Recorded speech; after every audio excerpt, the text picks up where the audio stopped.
The prices of properties and the prices, surprisingly, of rent is going up all over Canada, all over the United States like crazy. We got some charts to show you, and this is going to be good for landlords, it's good for renters as well to know what is happening in your market.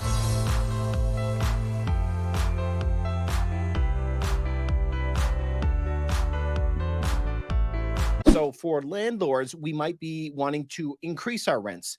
But for the renters, they want to move into places that they're going to get more value for their money. So let's take a look at what's going on in the markets. We're going to be doing both Canada and the United States today. So let's start off with Canada. When we're looking at Canada, Canada is a very wide country, but almost everybody lives right close to the border. So if we're going down, you're going to see Vancouver is a big city in Canada, Toronto, big city, and then we have some smaller places. Now, there are some rules that happen every single time we run into a type of crisis, either from cost or a recession. So one of the rules is that two beds usually will command more money. But you see here in Vancouver, it is up higher, 21% year over year and 17% on for one bedrooms. First of all, oh, 20% increase in prices. I can't even believe that. I mean, that is crazy that I've never seen anything like this, but this is what happens when you print a lot of money, you guys. So it doesn't matter if you're going to be talking about a country in Europe or Australia, whatever. If we print money, this is what happens. And if you wanted to know more about that, I mean, just study what happened in Weimar, Germany a long time ago. And if you don't even want to look what happened there, just look at what's happening today in Lebanon, Venezuela, Argentina. Not Arizona. All right. So if we look at Toronto, Toronto is surprising for me that two bedrooms actually are not as much as one bedrooms. One bedroom's 22%. And Toronto is at 19% for two beds. So that is quite surprising. But again, Etobicoke, same thing. Two bedrooms are more, 20%. Can you believe these prices that in Toronto, the average two bed is $3,286? The average two bed in Vancouver, $3,653.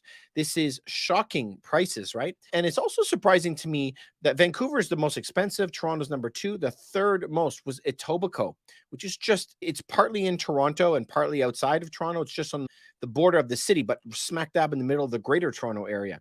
So I'm really surprised to see such a huge spike in prices there. Burnaby, BC, shocking to see a 25% increase for two bedrooms. 3139 is the average for prices there. But as you look down the list, almost all the places that we generally hear about on the news are all up 15 to 20%, some 25% at the outliers.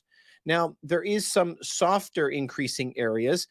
So we know we're not surprised to see on the rest of the very, very, very expensive ones. We see that it is to top out the rest of the list: Burlington, North York, Vaughan, Halifax, Brampton, Victoria. Those are all the usual suspects, if you will. Where it's nice to see Kitchener, Ontario, is only 15.9% for a two bedroom at 2,300, and Kitchener is at 1925. So that's good. But the best places in Canada are usually going to be in Alberta or Saskatchewan. Saskatoon, Edmonton, Red Deer, Lethbridge, and Lloydminster is coming at the cheapest rent in the country at $925. That's pretty interesting.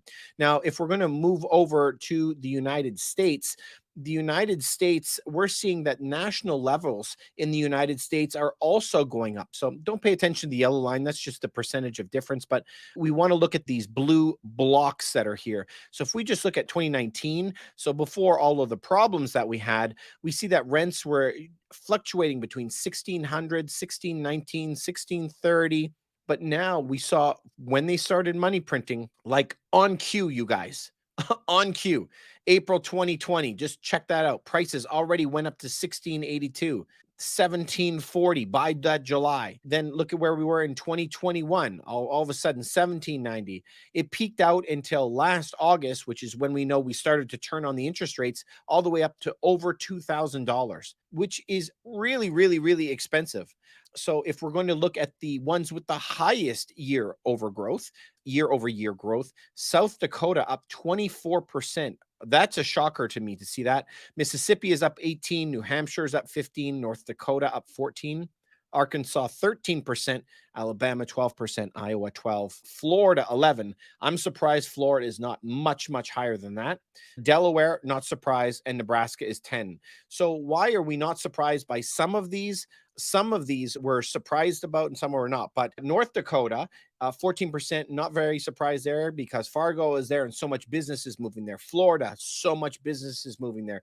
Delaware, amazing companies can be built in Delaware, very friendly for business owners. So some are a surprise, but we are seeing an increase of the population moving south to where the weather is better and the taxes are less. If we take a look at the country overall and we take a look at where rents are, we could see that the darkest blue is up 24% and the yellows are down. So where is the rents actually down? In the Northeast, it's down. I'm surprised to see Nevada down. I'm not surprised to see Idaho and Washington down, but we see primarily the Southeast is very full, whereas the Northwest is actually going down. So this shows you what demand is like in those areas. Now, here's the thing for renters. I always like to look at Canada and the United States. You know, we're very much the same. It's almost the same. We're cousins. If you look at from 2000 to today, so it looks like on the chart that we're showing you, sorry, you can't see it on the podcast, but over the time, it's fluctuating between 63%, 65, 67, back down to 63. The average is always 65%, regardless of what year that you're looking at. But if we look in the United States, it's always similar too. If we go back to 1990, 64%. It topped out in 2004 at 69%. But when the financial crisis hit in 2008, we see that it dropped from 67, 66, 65, 64, 63. And prices went down a lot. And then it started rebounding again in 2020. Home participation ownership rates went down again. And this is another rule that you have to follow, is that every time that there's a financial crisis, obviously people cannot afford their bills. They obviously are going to end up losing their home, going into foreclosure or something like that. It's purchased by larger companies and put on the rental markets. But everybody is always afraid of one side versus the other, tenants versus landlords, and it's not a fight. We need 35%. Now, it doesn't matter if we look at Australia, Europe, it doesn't matter where we look. We always need rentals. There's always going to be seniors or people who had divorces, or there's always going to be young people or whatever, people immigrating to the country. They want to jump into a rental. We need rentals. 35%. That's the magic number. And so it's not a bad thing to have, but where is the problem? The problem is we need supply. Prices are going up because they're not building anything. So in Canada, we are kind of locked in. We barely build any properties, yet we had over 1 million people brought in as immigrants and refugees last year. So where do they go? They just have to pile on top of each other and live in more densely packed houses. So we'll walk into properties and there's going to be 12 people living in a 1-bedroom. Like, what do? There are no houses, and labor and materials so expensive. It's almost impossible to build homes right now that are affordable, entry-level homes. So as you see in the United States, always sitting in that 65% range as a whole. Canada bouncing between 65, 67, always as well. So just remember that home ownership rates drop in a recession, which is the time that you want to be looking at to purchase a property. Actually, that could be a really great idea. So we hear all the time about the bad sides of the rental and landlord relationship. Renters are very mad that prices are going up, and they're going up at astonishing rates, as you can see. So let's take a look at some of the tips that I have for you. So number one, for renters, things are costing more and they are not happy about it. Okay. But what is the prices going up? You know, in some places you are rent controlled, in some provinces and states. In some provinces and states, you're not. So it doesn't affect everybody the same. So if you are a renter, we know that your cost is going up, but in a place that is rent controlled, like Ontario, where I am, it's maxed out this year at 2.5%, even though inflation is much higher. So if you are a renter in a rent controlled area, stay put, don't move, stay in your location. And we talked to tenants before, they're like, but I want a 3rd bedroom, I'm like, okay, but I can't afford it. So you kind of have to you gotta suck it up, be a big boy or girl and deal with it. Okay, so I would say you gotta stay where you are right now and enjoy only 2.5%. If you move out, then you have to pay that 25% more, like we're seeing on the list in prices. So stay put for now. Now, everyone says that landlords are evil, but listen, I am a landlord myself. Our mortgage payments are up on, I mean, a lot, a lot. In many cases, we're having properties that are 50%, 60% more on our mortgage payments, which is blowing our cash flow out of the water, which is really, really bad. So, whatever your increase is, it's nothing to what the landlords are facing. We know that condo fees have gone up across the board everywhere. Remember, condo fees are going to be paid to pay for all the staff that is at the front door and everywhere else. And they're getting crushed by inflation. They need higher wages. Also, if you look at the buildings, to get your garbage removed, prices have gone up. To get your windows washed, prices have gone up. So as all those prices have gone up, the condo fees got to go up as well. And this is really hurting a lot of people. Lawn and snow for some of our multiplexes, prices have gone up a lot on that. Now, as well, we're also building properties. So what do you notice? I know that wood has come down to where pre-pandemic prices are, but we're not talking the same for dishwashers and washing machines and wood flooring and so forth. Material way up. The labor to do it. I always talk about my painter. He used to be at $35 an hour, and now he's at $75 an hour. Unbelievable, right? Also, our property management has to charge more now because not only are we having more problems and more cost increases like we talked, now we're seeing even more turnover, but it depends on the market. So it costs a lot to turn a property over, go in, leave it empty for a month, do all the repairs, repaint it, whatever we have to do. So this is my question to you. If it's costing renters more, if it's costing landlords more, this is my question. Who is winning? Who is winning? Who's making money then? Because it's definitely not the landlord who's winning, and it's definitely not the renter who's winning. Only two people are winning in this example, and it's governments and banks. Governments and banks are making a ton of money. So remember, if you're talking about the United States, they have a debt of 32 trillion. We look at Canada, we're way over $1 trillion, and they're all doing accounting gimmicks to not show it being as high. Also, we know that unfunded liabilities in the States is at least like 150 trillion. In Canada, we're looking at unfunded liabilities of like $15 trillion. So the debt doesn't say everything.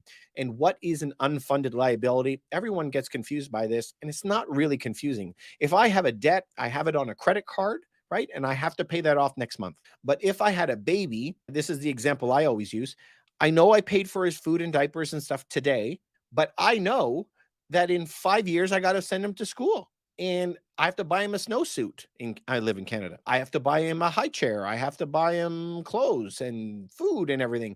I don't know how I'm going to pay it 5 years from now, but I know that that money has to be made somewhere, and I'm going to have to pay it. So when it comes to countries, countries have been taking money off of its citizens through taxes, or private pension funds have been taking money from their employees regularly to put it aside later. So we have been paying this money into a pot, expecting to have a pension there. We expect, because we paid so much money over the years, to have health care. We expect to have the veterans want to have their benefits when they come back from war and so forth. Most places have some kind of Medicare, Medicaid in the United States. In Canada, they have healthcare and old age security. Because they paid for it for 60 years, they expect to have it. Now, the governments all gladly take the money, but they got to pay it back sometime, right? When do they have to pay it back? Well, they don't know. The money is already gone, long and spent. Okay, so only governments are making money from this, and banks are dumping all their cash into reverse repo right these days, and they're going to try to make a bunch of money off of it, and they are. They're making off like bandits. So they use debt and inflation to make money. And this is what we try to teach all the time is how can you be the bank? How can you make money with inflation? Because you can do it very, very, very easily. And so what I want you to do, if you would just give a little bit of time, I don't care if you Google it or YouTube it, go look at something from a country that is going through high inflation. Look at Argentina or Venezuela or Lebanon right now, who is having very, very bad times, and examine what they do to make money in those types of environments, because if it works there, it'll work for you. So just try to do that. Here are my tips for you right now, because we're heading into a really, really, really tough economy for a lot of people. Number one, I encourage you to earn more money. Now, it sounds very easily to do that, but I'm saying maybe in the evenings, you can maybe go do Uber, or you can learn a new skill and try to set something up online where you can make some more revenue if you can. And also, a penny saved is a penny earned. So we're seeing that the price of things like toothpaste and food and everything is going up and up and up like crazy. And here is the thing. For example, just a year ago, I was buying these cans for $1, and now it's $1.50. That's up 50%. So if you cannot necessarily go out and get extra work, maybe you can buy more goods today because you're going to save so much more money on it when you actually need it. So maybe buy a couple extra tubes of toothpaste and an extra couple cans if you can, because this is going to save you a lot of money down the road. Okay, number two, move to lower expenses. And so what could this include? This could include moving in with your parents into the basement if they're going to let you. It could also mean that you're going to relocate to a different area. Whatever you can do, be willing to do the things that the majority of people are not in order to save expenses. Maybe you can move to an area and then one of your kids don't have to do daycare if you're in that local area, or it'll save you time, whatever you can think. Next, I think that you should consider, not a popular one, having a roommate. I think that's very, very possible. It's a huge chunk of your rent taken off. Number four, if you have a property, I would consider having to rent out the basement. A lot of basements that we see are always renovated, and they usually have a bathroom down there. So in order to get, you may have to get a city permit or something in order to put a kitchen down in the basement and a separate entrance. Make sure you have windows that follow fire code that somebody could get out.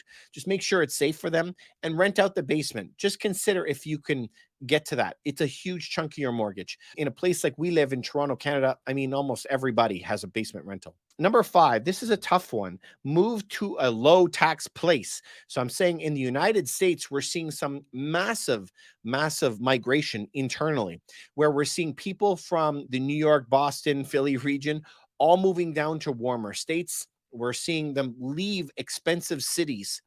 And so we're seeing people piling into places like Florida, and people, I think they've lost 1 million in 2 years out of California that is leaving the state. High taxes, they're leaving that and going to places like Nevada, Texas, Florida, where it's 0% state tax. So in Canada, we have some areas that are low tax, and that would be somewhere like Alberta, where it's conservative, which would, for Americans, would be the equivalent of Republican. And the places that they're leaving are generally places that are not as friendly to landlords. So when you're going to be buying a property, consider buying in a place that is very landlord friendly in your jurisdiction, wherever that is.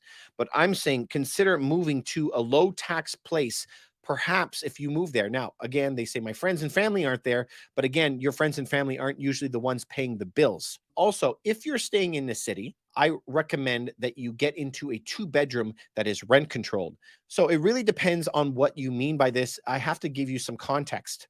Generally, we're speaking about cities over 1 million people, number one. And if you're going to stay in that type of city and it is rent controlled, meaning they have a cap on how much they can raise the rent every year, this is where you could win. And 2 bedrooms almost always, as people run out of cash and they have to put their homes on the market to sell, they have to now look to rent. And so when they look to rent, the number one place is usually families moving out of homes, and they got to move into a 2-bedroom. Most people don't want to sleep in the same bedroom as their kids. So 2 bedrooms always have high demand. So if you could get into a 2-bedroom now before the prices really increase, look at some of these rent control places. We had an example before where they could raise rent by 2.5%, but the average rent is up how much? 22%. You just are making off with a 20% advantage. So I would recommend you getting into a rent controlled unit that is there. So where we live in Ontario, Toronto,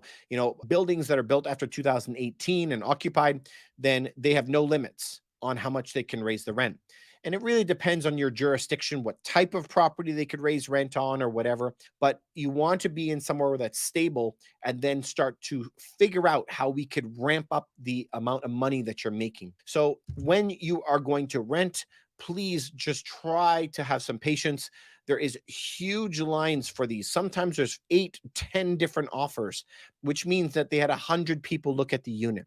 And so we always have to put our best foot forward. And before you make that offer, Make sure that you have really good income, generally 36 to 40 times over what the rent is. You have to have good income, good credit, good references, and so on and so forth. So you come with a package and show that you are ready. All right, you guys, I wish you the very, very best. The crunch will be on for a bit of time. But here is the good thing for a lot of people. If you're looking to stay in your rental, there is an opportunity for you to make good arbitrage here by getting in a rent control building. If you're looking to buy a rental, the prices are coming down on properties and the rents are going up, which means that you will have an opportunity to buy when it's at a very, very good aggressive level for you. Also, if you're looking to buy in cities, the prices have been coming down in a lot of different jurisdictions. Some of the best opportunities that you've seen in 10 years are going to be coming up. So, I mean, there is going to be some really, really, really nice opportunities for people. I'm excited for it. I just hope that the least amount of people is going to get hurt through this. I wish you guys the very, very, very best. I hope that you have a fantastic evening and stay safe.